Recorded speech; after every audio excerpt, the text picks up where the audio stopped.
menurut saya rektor menjadi komisaris BUMN itu memang parah ya, kondisi menjadi semakin parah. Tapi kita lihat dulu posisi BUMN. BUMN ini kan dari awal reformasi itu ditata sedemikian rupa agar dia menjadi korporasi yang sehat gitu ya. Sebuah badan hukum milik negara, dia melakukan usaha sehat sehingga yang mengisi kepengurusannya itu harus orang-orang yang memang sesuai dengan perkembangan zamannya.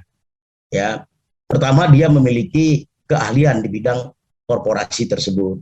Kedua, kalau undang-undang mensyaratkan cukup waktu. Ini yang nggak cukup waktu. Nggak mungkin dia cukup waktu dalam jabatan yang kita pernah kupas sebelum ini, dalam jabatan yang sama-sama penting, sama-sama menguras energi. Jabatan seorang komisaris di BUMN itu biasanya dari pengalaman saya yang juga pernah jadi komisaris, ketua komite audit, itu pertama sekali dicari sosok yang pas dengan kondisi perusahaan tersebut. Apabila sekarang, misalnya kalau kondisi sekarang itu BUMN kan agak berdarah-darah ya. Di dalamnya juga saya melihat sistem keuangan juga diintervensi dengan irasional ya, artinya bukan rasionalitas korporasi yang main di dalam itu, nanti bisa kita kupas lagi ya. Terlalu banyak penugasan, yang penugasan ini juga menyimpang dari peraturan hukum yang ada. Tetapi keberadaan komisaris sebenarnya dia menjadi mitra si direksi gitu. Ya, hukum undang-undang itu membagi komisaris ini menjadi dua. Satu komisaris komisaris independen, kedua komisaris representatif. Komisaris representatif itu jumlahnya kalau di dalam industri non jasa keuangan itu 60%. 40% komisaris independen, 60% komisaris representatif. Misalnya representatif pemegang saham. Ada berapa pemegang saham di sana? Berapa jumlah komisaris? Maka 60% itulah dibagi-bagi biasanya berdasarkan jumlah saham yang mewakili pemegang saham minoritas maupun yang mewakili pemegang saham mayoritas. Nah, komisaris itu juga yang komisaris independen itu dianggap dia mewakili stakeholder, diangkat karena keahliannya. Apakah kalau misalnya banyak persoalan hukum dimasukkanlah ahli hukum, ya. Salah satu lagi adalah yang mengerti keuangan atau mengerti pemasaran. Jadi ada yang dia mengerti dari sisi bisnis itu, dari sisi bisnis yang dijalankan, dia mengerti tentang sesuatu, apa yang terjadi, diharapkan dia bisa menjadi mitra direksi. Selain pengawas, dia menjadi mitra direksi dalam memperbaiki keadaan itu. Biasanya BUMN itu, komisaris langsung membagi kerja di antara mereka. Jadi komisaris ini bukan sekelompok orang karena dia dewan yang pasif atau yang tidak mengerti apa-apa, sehingga atau yang didapatkan dari pendekatan-pendekatan ataupun lobby-lobby non korporasi dan non ilmu pengetahuan gitu.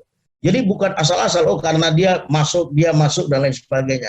Nah, proses perekrutan komisaris itu juga panjang melihat bagaimana pengalaman dia, si kurikulum vitae-nya dan lain sebagainya. Pada saat dia dipilih menjadi komisaris, dia mendapat semacam orientasi tentang keadaan perusahaan tersebut. Apa gagasan-gagasan ide dia untuk bisa memperbaiki gagasan tersebut. Komisaris independen karena dia mewakili stakeholder atau masyarakat yang memiliki kepentingan dengan itu. Kadang-kadang komisaris independen ini mengurus soal lingkungan hidup apabila itu proses produksinya bermasalah dengan lingkungan hidup. Dia mengawasi betul sehingga korporasi tidak terjebak pada kegiatan-kegiatan yang sangat merusak lingkungan hidup sehingga korporasi tersebut bisa didenda, bahkan mungkin bisa dilikuidasi dengan sistem hukum yang sekarang, karena korporasi kan juga subjek hukum yang bisa diberikan tanggung jawab secara independen di luar pengurus dan pemegang sahamnya. Nah, pada saat dia masuk, dia menjadi mitra mengawasi, juga mitra debat, mitra diskusi dengan direksi. Direksi ini kan rata-rata memang ahli di bidangnya masing-masing. bisa dia karir atau bisa perusahaan meng-hire agensinya ataupun amslengnya gitu, perwakilan dari pemegang sahamnya, orang-orang yang kompeten, yang telah terbukti kompeten melaksanakan sebuah proses bisnis gitu, sehingga bisa memajukan itu. Nah, pada saat komisaris masuk, apalagi dia komisaris utama gitu ya, itu dia menentukan visi dan misi perusahaan. Misalnya dalam jangka 5 tahun, terus per tahunnya apa gitu.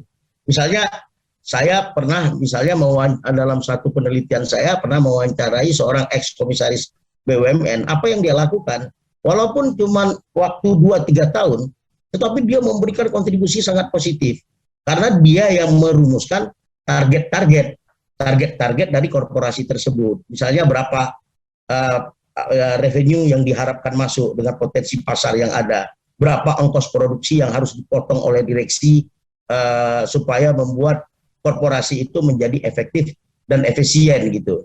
Dan bagaimana cara memarketing dan lain sebagainya. Dia selain dia berdiskusi dalam rapat-rapat yang hampir rutin, itu juga dia melakukan memberi bobot pada visi misi si korporasi tersebut. Nah, komisaris independen menjaga supaya korporasi ini tetap berjalan di tracknya setiap melakukan corporate action dan corporate fokus, bisnis fokus itu gitu. Nah, kita dikagetkan tiba-tiba sekarang banyak seperti jamur, orang bisa masuk jadi komisaris dari mana saja, dari ormas bisa, tanpa ada penjelasan ke publik. Karena perlu diingat bahwa saham yang dimiliki BUMN sebagai korporasi itu adalah saham negara, bukan saham milik pemerintah atau milik presiden atau milik menteri, tapi saham negara. Sehingga kaidah-kaidah untuk pengelolaan kekayaan negara yang ada di BUMN, walaupun itu dipisahkan, itu punya kriteria-kriteria tertentu. Dalam pemilihan komisaris di industri jasa keuangan misalnya, setelah seleksi di Kementerian BUMN dan usulan korporasi sendiri, apabila terjadi penggantian komisaris, itu juga kemudian dites lagi kan oleh Bank Indonesia atau dalam hal ini sekarang OJK. Ada fit and proper test di sana. Melihat etikanya, attitude-nya, juga melihat kemampuannya. Dan apakah ada permasalahan keuangan yang dulunya dia ini menyebabkan sebuah perusahaan itu pailit atau bangkrut, atau ada problematik keuangan yang menyeret-nyeret sehingga membuat sebuah korporasi, sebuah perusahaan itu dalam keadaan yang merugi parah gitu secara material begitu. Nah, seleksi ini sangat ketat. Nah, bagaimana dengan misalnya ketua ormas, ya kita pernah bicara dulu, sekarang rektor. Nah, kalau rektor ini dia kan juga memimpin sebuah badan hukum yang harusnya dia independen, menciptakan sumber daya manusia yang unggul lah untuk kemudian menjadi generasi bangsa berikutnya. Tapi tentu saja pekerjaan ini bukan pekerjaan yang bisa dilakukan sambil lalu atau tanpa tersentuh oleh visi, misi, dan kemampuan dari seorang rektor itu. Hal ini ditegaskan oleh peraturan pemerintah tentang statuta perguruan tinggi yang menjadi badan hukum. Misalnya UI itu ditetapkan oleh peraturan pemerintah statutanya.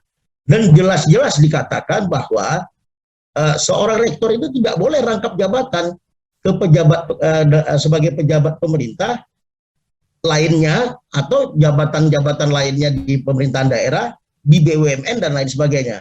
Itu terang sekali gitu. Jadi memang kalau rektor menjadi sepanjang kita baca statutanya, rektor menjadi komisaris BUMN itu pelanggaran hukum yang sangat serius. Karena yang dilanggar itu bukan cuma keputusan menteri, yang dilanggar itu bukan hanya itu, tapi setingkat peraturan pemerintah. Ya, jadi perguruan tinggi itu diadakan dibuat berdasarkan peraturan pemerintah. Berarti sangat serius gitu. Nah, padahal melanggar prokes saja itu diadili gimana berdarah-darahnya, iya kan? Misalnya ada tokoh masyarakat atau ulama ya atau ustadz melanggar prokes saja itu dihukum sedemikian rupanya, menjadi konflik di masyarakat, menjadi perdebatan. ini rektor UI dan beberapa rektor lain, saya dengar juga kemarin Unhas itu juga rektornya menjadi komisaris independen, itu juga saya heran. Ini dia jelas-jelas melanggar statutanya. Statuta itu tentu saja di atas kode etik ya. Kode etik sebagai akademisi maupun sebagai pimpinan universitas.